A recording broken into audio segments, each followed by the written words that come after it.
The best diet for fat loss? I think I've found it. Losing fat is tough, and keeping it off is even harder. There's a reason the saying, "abs are made in the kitchen," still sticks around. It's because it's true.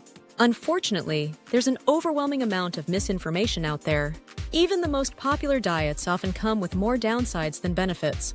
Today, I'm sharing a diet strategy that's simple, effective, and easy to stick to.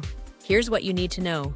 First, understand that all fat loss diets share one key goal. They aim to create a calorie deficit, where you consume fewer calories than you burn. But the diet I'll show you starts with the opposite of cutting out food. Instead, it begins with eating more. Not just any food, though. I'm talking about protein. A 2005 study showed participants eating twice their usual protein intake. Surprisingly, they ended up consuming 440 fewer calories daily without realizing it. After 12 weeks, they lost nearly 10 pounds of fat. Why? Protein is incredibly filling. 400 calories of chicken breast will keep you full much longer than a bowl of cereal. Protein also protects your muscle during a calorie deficit. It signals your body to burn fat instead of muscle for energy. High-protein diets not only help with fat loss, but prevent regaining it later. Aim to eat at least 0.8 grams of protein per pound of body weight daily. But don't fall into the trap of only eating chicken breast for every meal. There are plenty of other protein-rich foods to choose from. Pick options you enjoy and rotate them into your meals. Let's continue the theme of eating more, this time with carbs. Early in my fitness journey, I cut out all carbs following a bodybuilder's advice. I removed bread, rice, candy, and even ketchup. By day 3, I felt awful. Low energy and terrible gym performance. After a week, I lost 5 pounds, but didn't feel or look better. Here's why. Cutting carbs leads to rapid water weight loss, not fat loss. Carbs pull water into your muscles, so the weight loss is temporary. Carbs are also your primary energy source for high-intensity exercise. While your body can adapt to other energy sources, carbs are more efficient. As long as you're in a calorie deficit and eating enough protein, fat loss happens. Personally, I grew up eating rice, so cutting it out didn't make sense. If carbs are important to you, don't remove them completely. However, you might need to reduce portions or choose less processed options.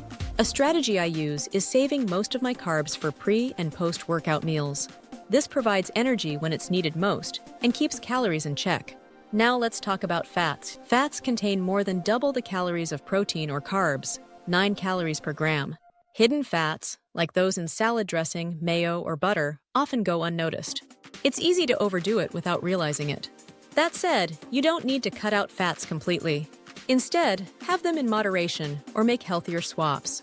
Examples include using skim milk, spray oil, or leaner cuts of meat. Personally, I can't live without donuts. What's your favorite high-fat indulgence? You can fit your favorite foods into your diet with balance and moderation.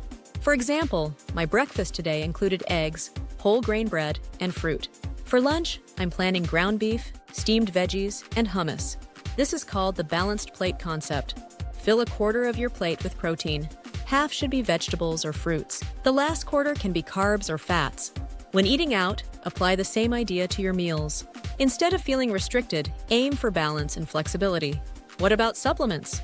Most fat-burning supplements are just glorified caffeine pills. They spike your heart rate slightly, but don't meaningfully impact fat loss. However, a high-quality protein powder can make hitting your protein goals easier. Studies show it can help prevent fat regain after dieting. The best option is Whey Isolate, which is highly regulated and effective. You might wonder how often you should eat.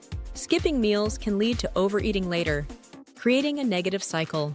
Intermittent fasting works for some, but isn't magical. It just limits your eating window. I prefer eating 3 to 4 meals a day with snacks in between. Where you eat matters too. Eating in front of the TV is linked to higher body weight. Eating slower and more mindfully can help with hunger and fat loss. Don't aim for perfection. Focus on small, sustainable changes. Use tools like calorie calculators to find your optimal intake. If you mess up, don't stress. One cheat meal won't ruin your progress. Finally, make your diet enjoyable. Experiment with recipes and include foods you love. This makes it easier to stick to your plan for the long term. If you're on a budget, you can still eat healthy and lose fat. I've created a $5-a-day meal plan that incorporates these principles. Thank you for watching, and I'll see you next time.